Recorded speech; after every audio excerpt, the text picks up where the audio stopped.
बोलो जयकारा बोल मेरे श्री गुरु महाराज की जय। सभी गुरुमुख प्रेमियों से सब प्रेम जय सच्चिदानंद। वंदो चरण सरोज गुरु मुद मंगल आगार। जय सेवत नर होत हैं भव सागर से पार। गुरु जी के सुमिरन मात्र से नाशत विघ्न अनंत। तासे सर्वारंभ में ध्यावत हैं सब संत। चारों ओर दुनिया में हाहाकार मचा हुआ है।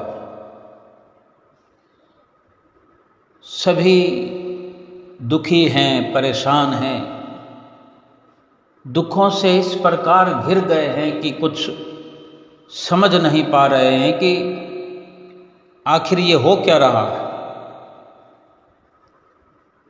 आपस में दो भाई लड़ रहे हैं, चार भाई हैं तो वो भी लड़ रहे हैं। कहीं पति पत्नी का झगड़ा है, कोई क्रोध में किसी का अपमान कर रहा है, कोई क्रोध में अपनी सारी इंसानियत की हद पार करके ऐसे ऐसे कृत्य कर बैठते हैं कि फिर जीवन भर तो पछताना पड़ता ही है। कई जन्मों जन्मों तक फिर ऐसे दुखों का सामना करना पड़ता है जिसका वर्णन किया नहीं जा सकता। हर तरफ एक शोर है,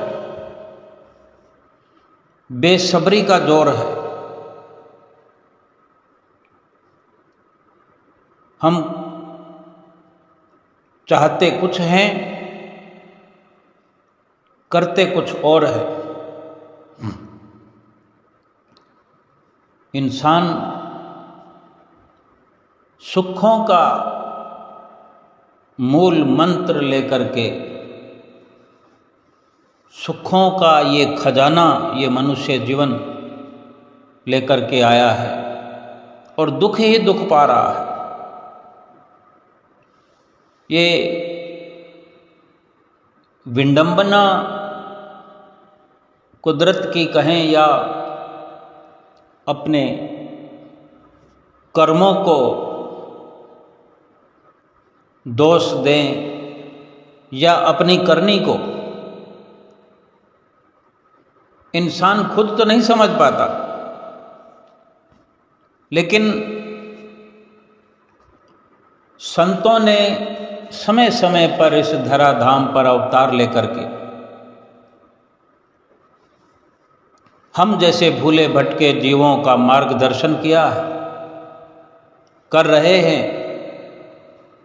आज भी संतों महापुरुषों का सानिध्य पा करके हम जैसे गुरुमुख प्रेमी, आप जैसे गुरुमुख प्रेमी भाग्यशाली कितना सुकून, चैन, अमन प्राप्त कर रहे हैं। लेकिन फिर भी हमसे भूल हो जाती है, चूक हो जाती है।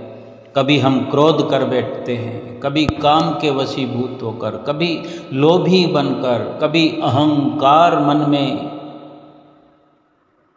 तैरने लगता है।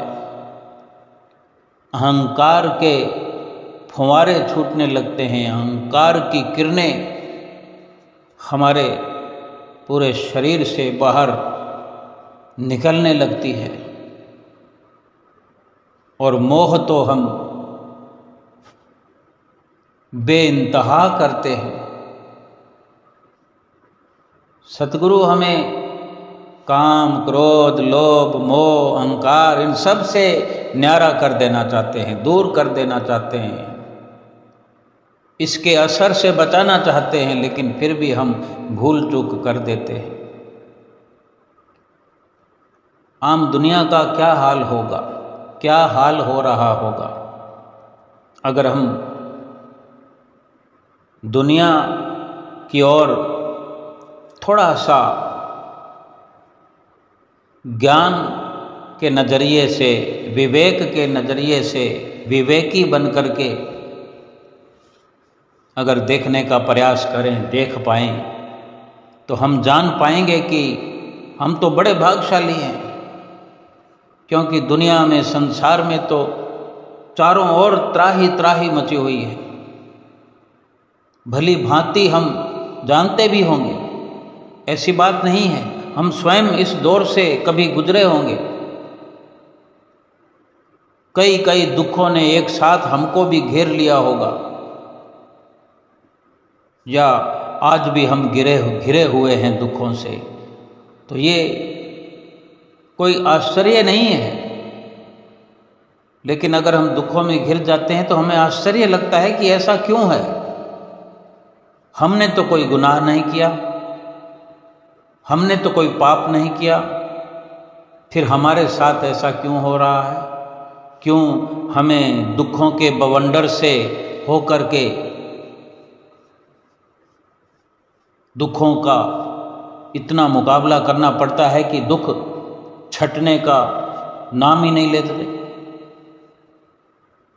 हद तो तब हो जाती है कि हम दुखों से छुटकारा पाने का प्रयास करते हैं, दुख है कि फिर और बढ़ता जाता है। ज्यों ज्यों दर्द की दवा की, दर्द बढ़ता ही गया। यानी इंसान प्रयास कर रहा है सुखी होने का, खुशहाल बनने का, चैन और सुकून, अमन प्राप्त करने के लिए रात दिन लगा हुआ है,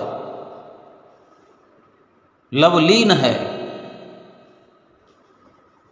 कितने ही प्रकार के साधन अपनाए हुए हैं, कितना प्रयास, एड़ी चोटी का जोर लगा रहा है इंसान सुखी होने के लिए, खुशहाल जीवन व्यतीत करने के लिए। महापुरुष फरमाते हैं कि यतन बहुत सुख के किए, दुख का किया न कोई, तुलसी ये आश्चर्य है, बहुत बहुत दुख हो। परम संत तुलसीदास जी कथन करते हैं कि ये बड़ा आश्चर्य है और कैसी ये विडंबना है कि ये इंसान दुख के लिए कोई यत्न नहीं करता। ये तो हम अच्छी तरह से जानते हैं, कभी हमने दुख प्राप्त करने के लिए, दुख पाने के लिए तो कभी कोई जतन किया ही नहीं, कभी दुख को चाहा ही नहीं, दुख का ख्याल मात्र भी हमने नहीं किया कि हमें दुख आकर के घेर ले, दुख हमारे इर्द गिर्द कहीं आस पास भी मंडराने लगे, ऐसा भी नहीं सोचा हमने। बल्कि हम इतना प्रयासरत रहते हैं कि दुख हमें छू ना पाए। लेकिन जब भी अपने आप को संभालते हैं, अपने आप की संभाल करते हैं, ख्याल करते हैं, तो दुखों से घिरा हुआ पाते हैं। बदलते हुए दुख, दुखों का समीकरण बदलता रहता है। कभी दुख की शक्ल बदल जाती है, कभी दुख का स्थान बदल जाता है, कभी दुख का रवैया बदल जाता है, कभी क्रोध के कारण दुखी हो जाते हैं। हम क्रोध करते हैं और कोई ना कोई दुख घेर लेता आके। लोभ करते हैं और उसका अंजाम जो होता है फिर वो दुख का रूप कोई बनकर आ जाता है। काम हो, क्रोध हो, लोभ हो, मोह हो, अहंकार हो, ये सब दुखी करने वाले हैं। महापुरुष हमें बचाना चाहते हैं, इनसे छुड़ाना चाहते हैं, लेकिन जो वो हमें इससे बचाने के लिए दवाई देते हैं, जो परहेज बताते हैं, वो हम ठीक से करते नहीं और अपने ही प्रकार के यत्न करते रहते हैं सुख पाने के लिए। बहुत बहुत दुख संतों को हो रहा है कि सारे यत्न सुखों वाले कर रहे हैं, सुखी होने के लिए प्रयास कर रहे हैं, धन कमा रहे हैं, परिवार बना रहे हैं, रिश्ते नाते बना रहे हैं, गाड़ी बंगले खरीद रहे हैं, बड़ी बड़ी घर के अंदर स्क्रीन्स लगी हुई टेलीविज़न की, महंगे से महंगे सूट पहन रहे हैं, महंगे से महंगे शूज पहन रहे हैं, सोना क्या नगीना क्या ये आभूषण धारण कर रहे हैं, बढ़िया से बढ़िया रहन सहन है हमारा, आलीशान बंगले, आलीशान गाड़ियाँ, बैंक बैलेंस, ये सब यत्न करके हम प्राप्त कर भी लेते हैं, फिर भी जब देखते हैं हम सुखों से खाली है, किसी प्रकार का सुकून नहीं है, जीरो हैं हम। ये तो हमारी सोच है कि हमने धन इसलिए कमाया कि हम सुखी हो जाएं, परिवार इसलिए बढ़ाया कि हम सुखी हो जाएं, रिश्तेदारियां बढ़ाई, जरूरत से ज़्यादा प्रयास करते हैं। हम देखते हैं ब्याह शादी के अंदर भीड़ लगी होती है, लाइनें लगी होती है, ये हमारी चाहना का परिणाम होता है। कहीं कहीं ऐसी शादियां भी होती है जहां 20 लोग, मात्र 40 लोग, 50 लोग, वो भी तो रिश्तेदारियां तो बना ही सकते हैं, लेकिन किसी भी प्रकार से अगर वहाँ भीड़ कम है तो वहाँ दुख भी कम है। ऐसे ऐसे इंसान जिनकी हैसियत नहीं है, 50 लोग को बुलाने के लिए उनके प्रोग्राम में, उनकी महफिल में, ब्याह हो, सगाई हो या कहीं किसी का अंतकाल हो, 500-500 लोगों की भीड़। अगर हमारा रिलेशन बढ़ता रहता है, हम कहीं सभी जगह पहुंचते हैं, सभी जगह रिलेशन निभाते हैं, रिश्ते बनाते हैं और उनको निभाते भी हैं, तो तभी ये सिलसिला चल पड़ता है। ये भी कहीं ना कहीं सुखी होने के लिए हमारे मन के अंदर ख्याल लगा हुआ है कि अधिक भीड़ हमारे घर में रहेगी तो हमें सुकून मिलेगा, मानसिक शांति मिलेगी। लेकिन जो इनके दुष्प्रभाव होते हैं वो भी तो फिर हम ही को भुगतने पड़ते हैं। हमारी अगर व्यवस्था करने की हैसियत नहीं है, उससे अधिक अगर हम प्रयास करेंगे तो हमें तकलीफ होगी। अब ये हमने लोभ किया या मोह किया, परिणाम भुगतना पड़ा, कहीं से धन का कर्ज लेना पड़ता है। अगर कोई भला मानुस, कोई सज्जन व्यक्ति मना भी कर देता है तो उनको बड़ी आसानी से कह दिया जाता है कि आपको मालूम नहीं है दुनियादारी में सब कुछ करना पड़ता है। ये हमारी सोच है कि हमने ये करना ही करना।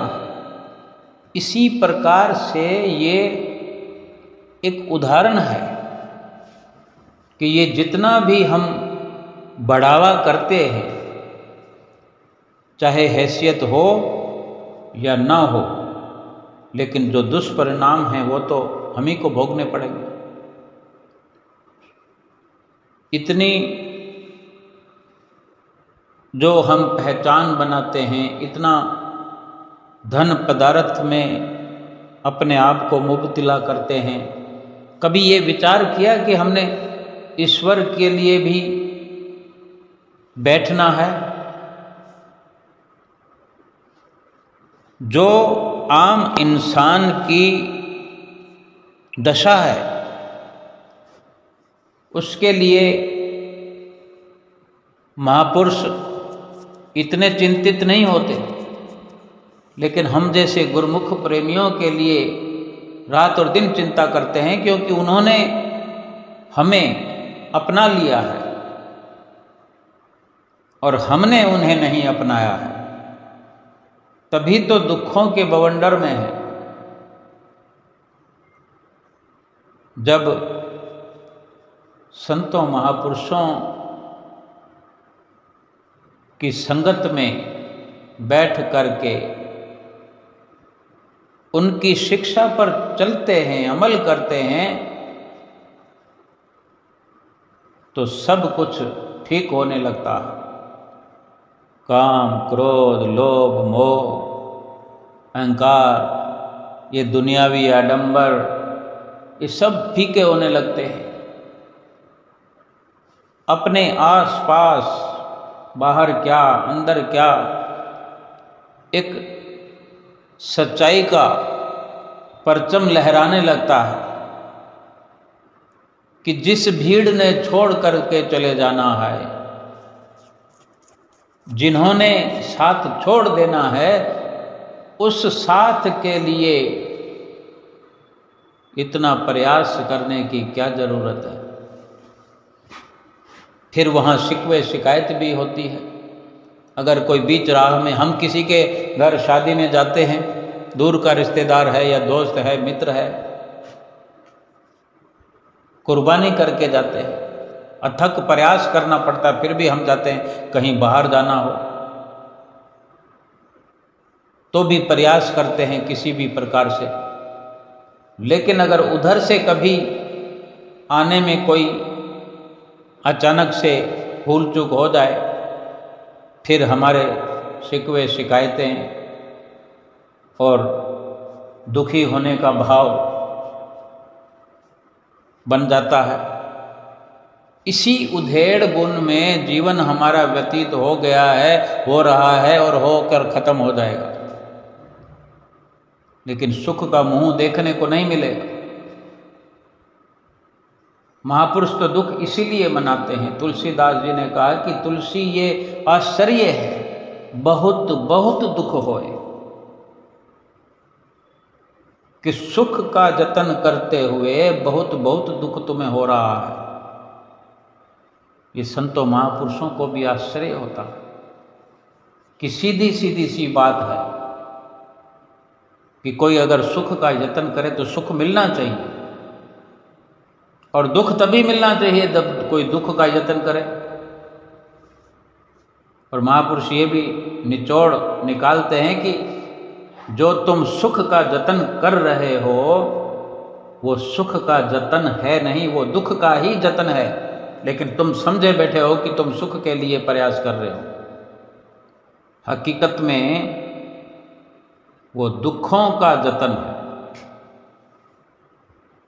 तभी दुख मिल रहे हैं। क्योंकि कुदरत की नियति का अपना एक नियम है। जैसा कोई करता है उसी के अनुसार परिणाम उसको मिलता है। सुख वाला काम करके कोई दुखी नहीं हो सकता। अब ये हमें समझ नहीं होती, इसलिए हम सुख को दुख और दुख को सुख समझ बैठते हैं। लेकिन जब दुख आएगा तो दुखी ही होना पड़ेगा। दुनिया से जितनी प्रीत बढ़ाते हैं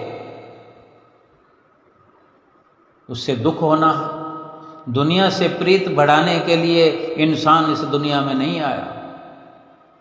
दुनिया में 4 दिन के लिए वक्त गुजारने के लिए आया है, अपना काम बनाने के लिए आया है। काम बनाए और यहाँ से चला जाए। ना तो चले जाने की चिंता है, भूला बैठा है कि मुझे जाना भी है, और ना ही अपना काम बनाने की चिंता है। बस दुनिया से प्रीत है, धन से प्रीत है, कुटुंब परिवार से प्रीत है, बंगला गाड़ी में प्रीत है। यही इंसान की रीत है। इन्हीं से सब दुख होता है। महापुरुष ये नहीं कहते बंगला गाड़ी ना बनाओ, कुटुंब परिवार को वक्त ना दो, लेकिन इन्हीं के पीछे एक रेस लगा करके भागते रहो, भागते रहो। इतना थक प्रयास मत करो। सब कुछ करते हुए संतों महापुरुषों से जो नाम मिल गया है, ये तो गुरमुखों की बात है जिनको नाम मिल गया है।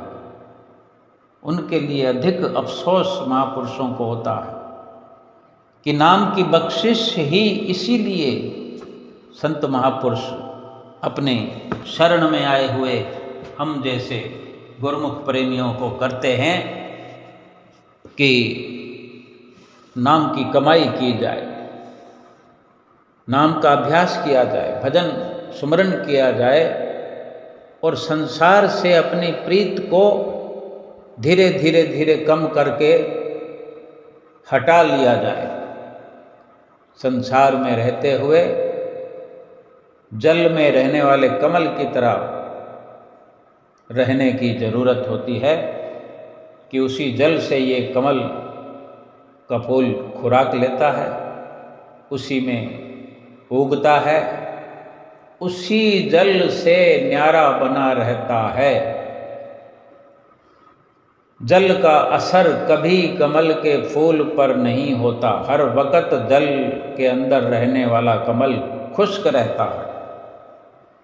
और यही हमें सिखाते हैं महापुरुष कि ये संसार है, संसार में इंसान रहे, इसी संसार से खुराक हासिल करनी है, खान पान पहरान, यहीं से खाने पीने की व्यवस्था करनी है, यहीं रहने की व्यवस्था करनी है, यहीं पर सारे व्यवहार करने हैं। लेकिन हर वक्त जब भी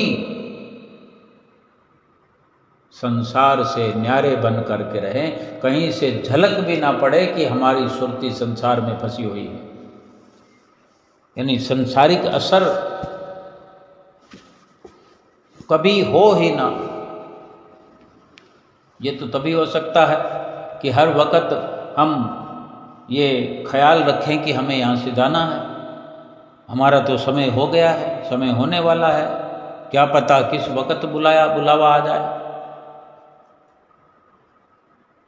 लेकिन जब तक हम भूले रहेंगे और संसार में गलतान रहेंगे,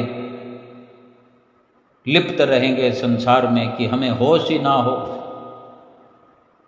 नाम लेकर के हम भूल जाते हैं। ऐसा भूलते हैं कि फिर बार बार याद दिलाते हैं, बार बार संत महापुरुष नाम के लिए, भजन सुमरन के लिए हमें आगाह करते हैं। और हम खुली आंखें होते हुए भी ऐसा लगता है कि कुछ देख नहीं रहे, कान होते हुए भी ऐसा लगता है कि सुन नहीं रहे, जिह्वा होते हुए भी ऐसा लगता है कि हम कुछ संकल्प नहीं ले सकते, कुछ बोल नहीं सकते। महापुरुषों को इसीलिए अफसोस होता है कि वो इस धराधाम पर इसीलिए अवतरित होते हैं कि हमको इस संसार में भक्ति का लाभ मिले, भक्ति की कमाई करके हम यहाँ से समय पर वापस अपने निज धाम में लौट जाएं, प्रभु के धाम में लौट जाएं। और संत महापुरुष ही हमें यहाँ से लेने के लिए, वहाँ पहुँचाने के लिए अपने संग साथ रहना चाहते हैं, हमें अपने संग साथ रखना चाहते हैं। लेकिन हम संसार को ऐसे चिपके हुए हैं, काम से, क्रोध से, लोभ से, मोह से, अहंकार से। एक क्रोध की बात लेते हैं। आज दुनिया में जितना झगड़ा फसाद है, क्या वो सब्र और सबूरी से है? क्या कोई जो सब्र सबूरी करता है वो झगड़े फसाद में कहीं फंसता है?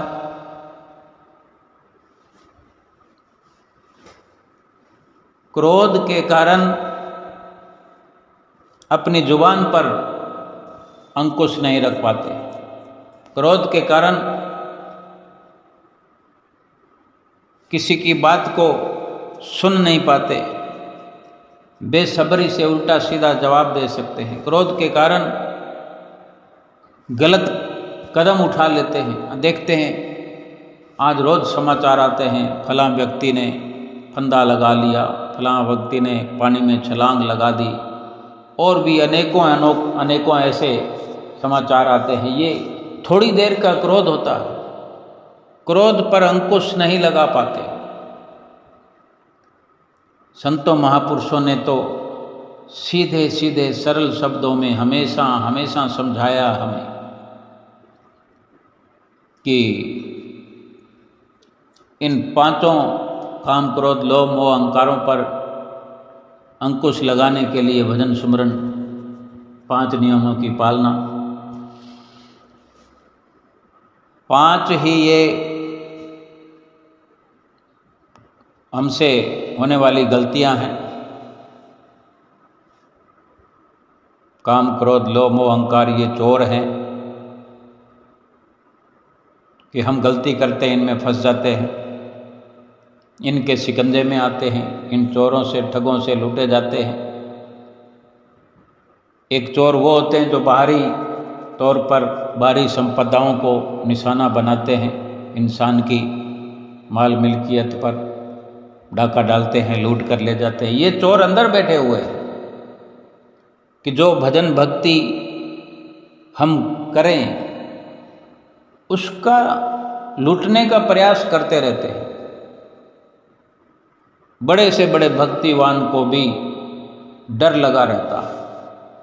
डर होना चाहिए, खबरदार होना चाहिए। जिसके पास धन होता है वो खबरदार होता है। अगर खबरदार नहीं होता, थोड़ी सी भूल चूक होती है तो चोर डाकू लूट कर ले जाते हैं। ये काम, क्रोध, लोभ रूपी चोर भी अंदर ही अंदर हमारी भक्ति को, भक्ति के धन को, भक्ति के खजाने को तहस नहस कर देते हैं, भीतर ही भीतर खा जाते हैं। इनसे सावधान रहने के लिए, हर वक्त सावधान रहने के लिए संतों महापुरुषों ने 5 नियमों की पालना बताई है। 5 नियमों की पालना से ये पांचों चोर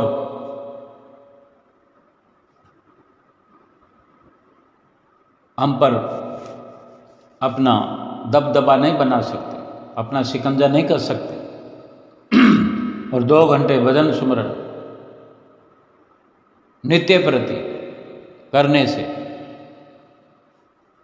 इस जीव की शक्ति अथाह हो जाती है। उसके लिए तो ये काम, क्रोध, लोभ, मोह, अहंकार उस शक्ति के नजदीक भी नहीं फटक सकते, अंदर से बाहर ही निकल जाते हैं। और जितने फसाद आज दुनिया में, इन फसादों की जड़ क्रोध है। क्रोध को अपने ही बस में करना संतों महापुरुषों के आशीर्वाद से, उनके बताए हुए रास्ते पर चलने से बड़ा आसान हो जाता है और आसानी से अपने मकसद में हम कामयाब हो जाते हैं। एक कथा है कि संतों महापुरुषों के संपर्क में आने से ही ये जीव इस संसार में कुशलता से रह सकता है, सुख रूप अपने आप को बना सकता है, लोक परलोक संवार सकता है। सारी की सारी सफलता जो है इस जीवन की संतों महापुरुषों के प्रताप से ही होती है। क्योंकि हमेशा ही ये माना जाता है कि संत, गुरु, साधु और मुनि, मुनीश्वर, इनके पास ऐसी सभी समस्याओं का समाधान होता है। तो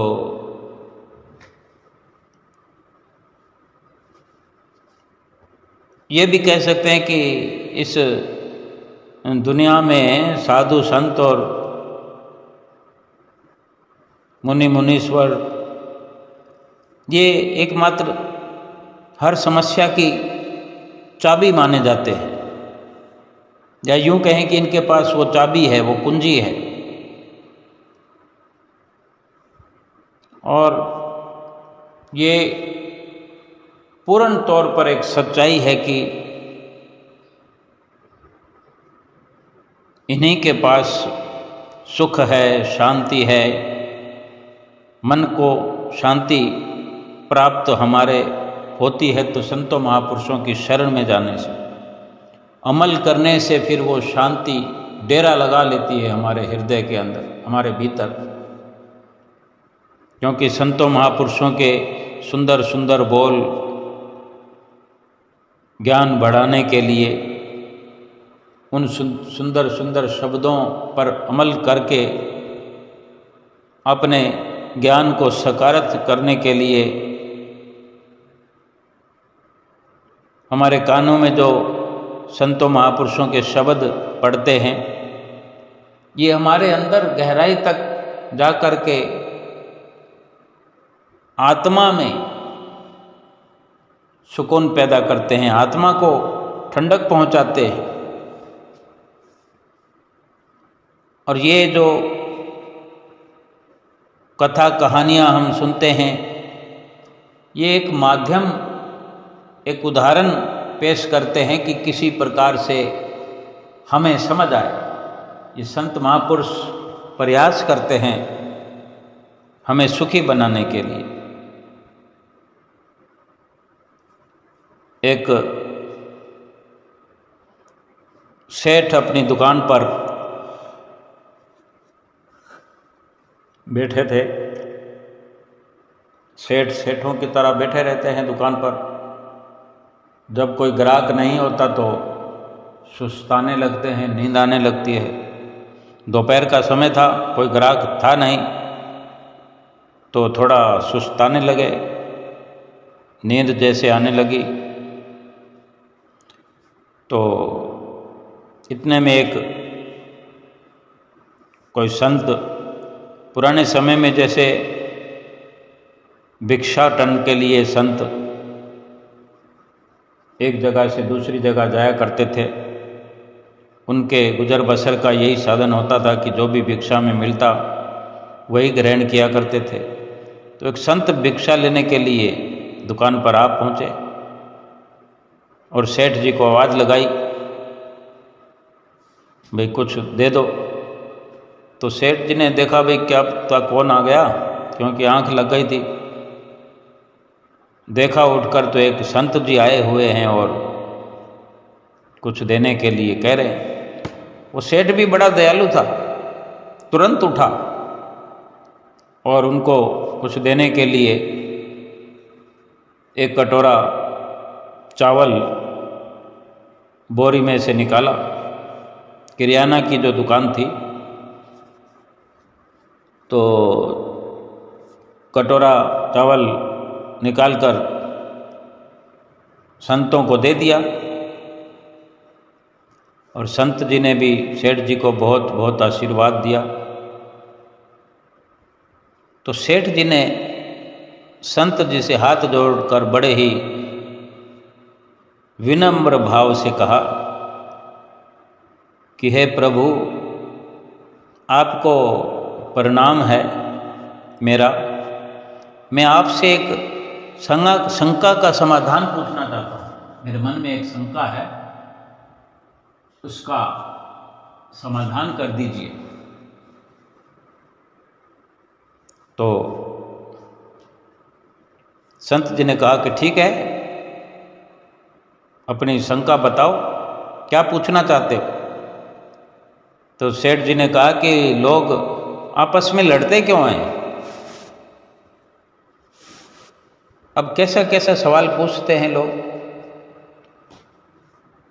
जब ऐसा सवाल पूछा कि लोग आपस में लड़ते क्यों हैं, तो संत जी ने सेठ जी के पूछने पर बड़े साधारण शांत स्वभाव मीठी वाणी में कहा कि सेठ जी, मैं तुम्हारे पास भिक्षा लेने के लिए आया हूँ, तुम्हारे इस प्रकार के बेकार के सवालों का जवाब देने नहीं आया हूँ। संत जी ने ऐसा कहा तो फिर तो वो दानी सेठ क्रोध में आ गया और जो मन में आया, मुंह में आया, बोलने लगा, बोलता चला गया। घमंडी कह दिया, असभ्य कह दिया, कृतघ्न कह दिया, जाने क्या क्या कह दिया। कहता है कि एक तो मैंने दान दिया और ये मेरे को ही इस प्रकार की बात बोल रहा है, इतनी हिम्मत इसकी। तो सब कुछ गुस्सा निकालकर, खरी खोटी सुनाकर, जब अपने मन की पूरी भड़ास निकाल दी सेठ ने, तब फिर शांत हुए संत जी ने बड़े ही शांत और स्थिर भाव से कहा कि जैसे ही मैंने कुछ बोला आपको, तो आपको गुस्सा आ गया, गुस्से से भर गए और जोर जोर से बोलने लगे, आप चिल्लाने लगे, सारी भड़ास निकाल ली। तो संत जी कहते हैं कि वास्तव में विवेकहीनता ही सभी झगड़ों का मूल होता है। विवेकहीनता से, ज्ञान न होने के कारण, ज्ञान पर अमल न होने के कारण वो अज्ञानी बन करके क्रोध करता है और क्रोध से बड़े बड़े झगड़े फसाद हो जाते हैं। अब वहाँ तो संत थे, उन्होंने शांत स्वभाव से उन्हें बताया और ये नमूना उसे दिखाना चाहते थे और स्वयं शांत रहे। लेकिन वो सेठ भी तो शांत रह सकता था, संत को संत समझता, लेकिन उसने गुस्सा दिखाया और संत जी ने उसी के गुस्से से उसको समझा दिया कि ये ज्ञान न होने के कारण, अज्ञानता के कारण, और ये विवेकहीन जो इंसान बन जाता है, विवेकहीन होकर के हर प्रकार के झगड़े को जन्म देकर फिर पूरा जीवन उलझते रहते हैं। तो ये विवेक संतों महापुरुषों की शरण संगति में जाने से ही, सत्संग को सुनने से, सत्संग के अंदर बैठक होने से, फिर उन पर अमल करने से, उन वचनों पर, श्री रामायण जी के जो कथन है कि बिन सत्संग विवेक न होई, राम कृपा बिन सुलभ न सोई। बिना सत्संग के विवेक नहीं हो सकता और भगवान की कृपा के बिना ये सत्संग प्राप्त नहीं होता। लेकिन अगर सत्संग की प्राप्ति हो रही हो हमें, हम गुरुमुख प्रेमियों को सत्संग की प्राप्ति हो रही है, सतगुरु की चरण शरण मिली है, भगवान की भी कृपा हो गई, सतगुरु की भी कृपा हो गई, सत्संग में मिल गया, अब भी अगर हम दुखी हैं,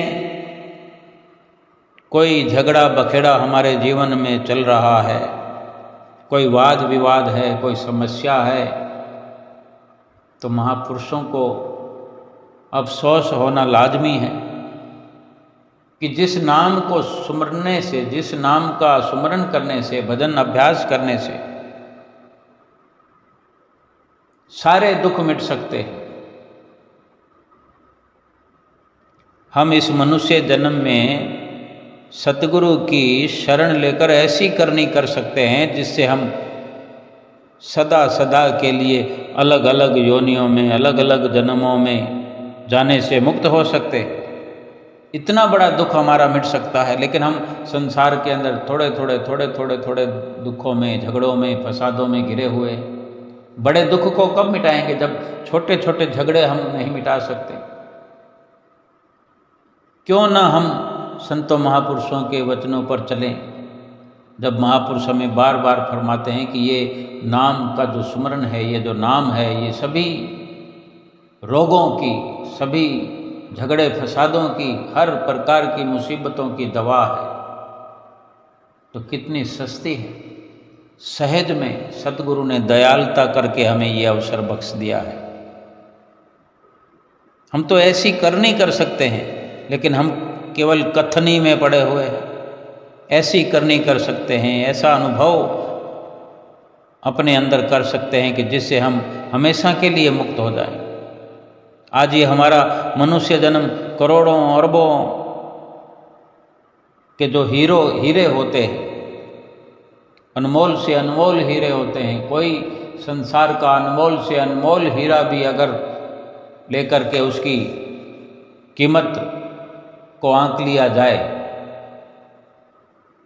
वो भी इस मनुष्य जन्म की कीमत से बहुत छोटा है, तुच्छ है, कम से कम है उस हीरे की कीमत, चाहे वो अरबों में क्यों ना हो। लेकिन हमें ये बात कब समझ में आएगी? क्या हम ये समझ पाएंगे, या हम समझ पा रहे हैं कि हमारा ये मनुष्य जन्म तो क्या हमारा एक श्वास भी जो है करोड़ों अरबों की कीमत रखता है। कबीर साहब महाराज जी ने जो हमें समझाया है, जो हमें संत महापुरुष बार बार समझाते हैं, कहता हूँ कह जात हूँ, कहा बजाऊँ ढोल, श्वासा खाली जात है, 3 लोक का मोल। 3 लोक का मोल, हम तो 1 लोक का भी अंदाजा नहीं लगा सकते। 3 लोक की संपदा की कीमत कौन आंकेगा? कहाँ हीरे या मोती या सोना या चांदी, तीनों लोकों की कीमत, तीनों लोकों की संपदा एक श्वास के बदले तो कितना कीमती हुआ श्वास। और मनुष्य जन्म में कितने श्वास हम लेते चले जा रहे हैं, धड़ाधड़। आने को तो हम इस संसार में मनुष्य रूप में आ गए हैं, परंतु जब तक ये बात हमारी समझ में नहीं आती कि हम इस संसार में आए ही क्यों हैं, किस लिए आए हैं, हमें यहाँ आकर करना क्या था, क्या करना है,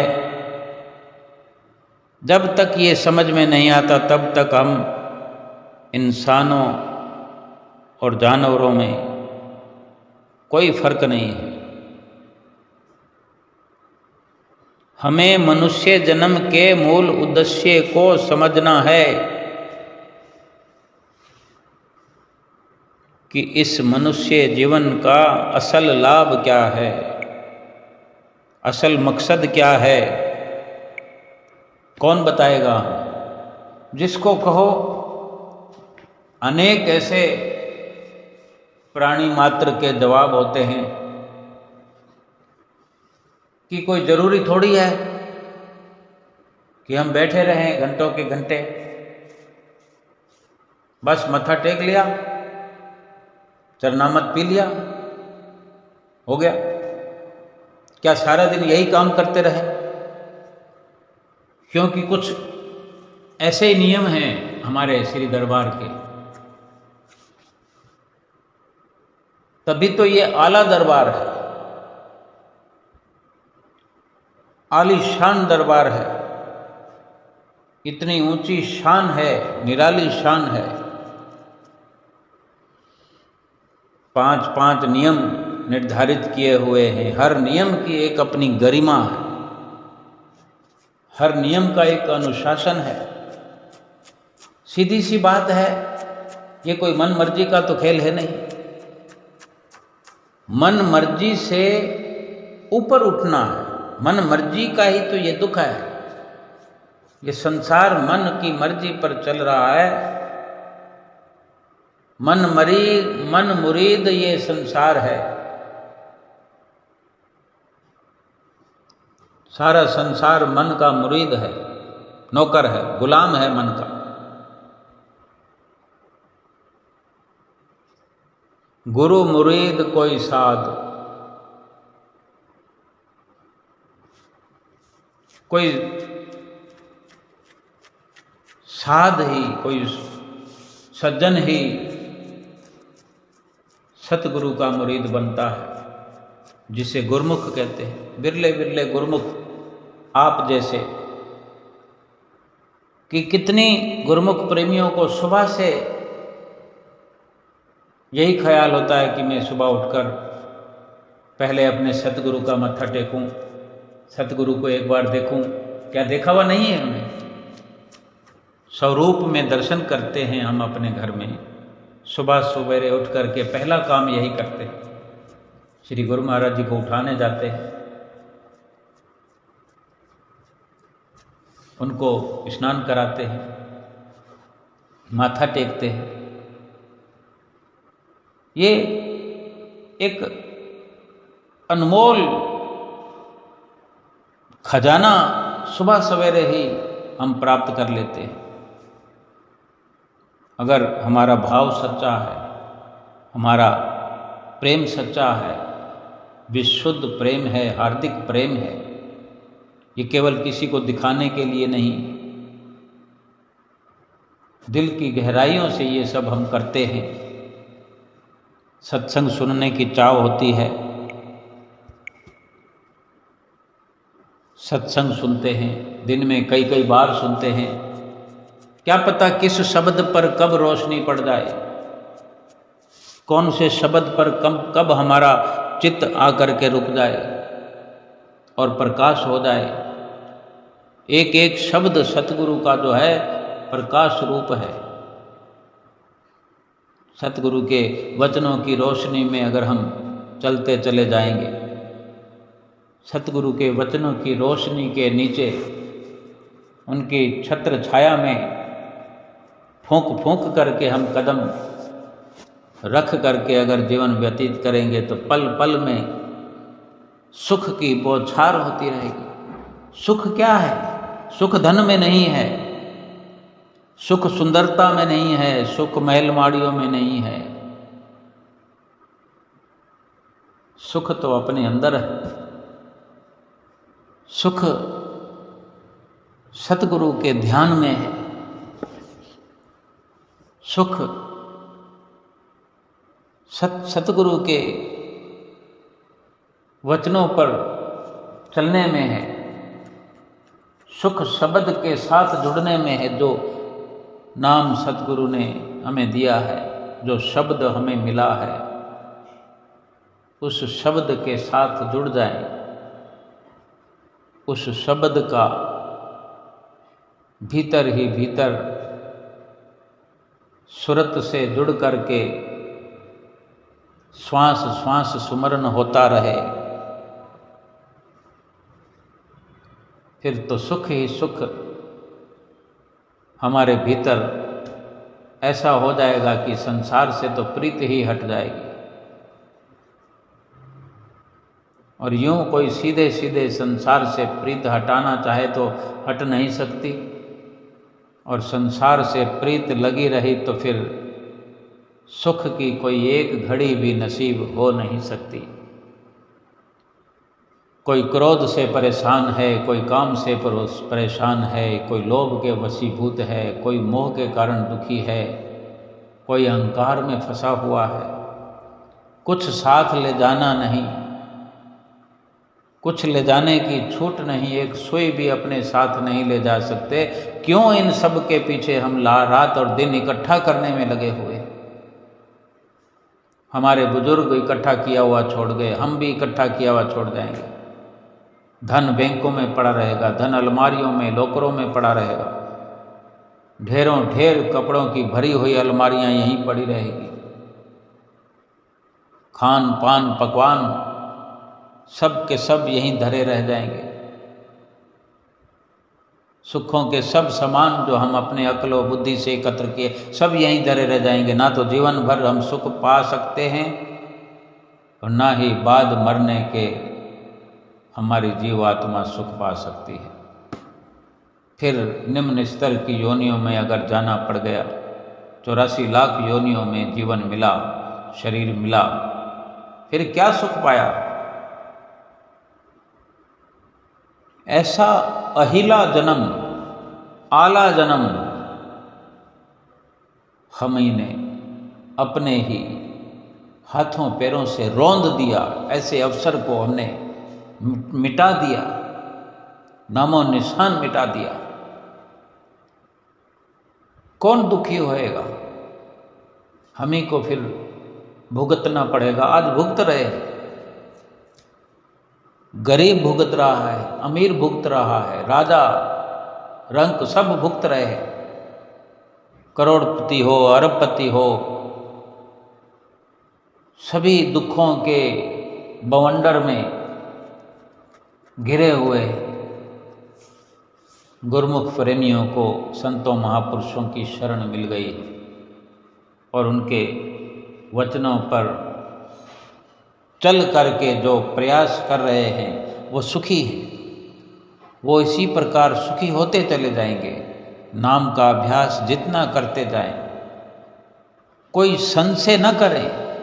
2 घंटे भजन सुमरन नित्य प्रति करें। 5 नियमों की पालना पुरजोर कोशिश करके सफल हो जाएं नियम निभाने में। फिर देखें सुख ही सुख है। आगे सुख, पीछे सुख, इधर सुख, उधर सुख, अंदर क्या बाहर सुख, सुख ही सुख। इस जीवन में, इस लोक में और परलोक में भी सुख सुहेला। बोलो जयकारा बोल मेरे श्री गुरु महाराज की जय।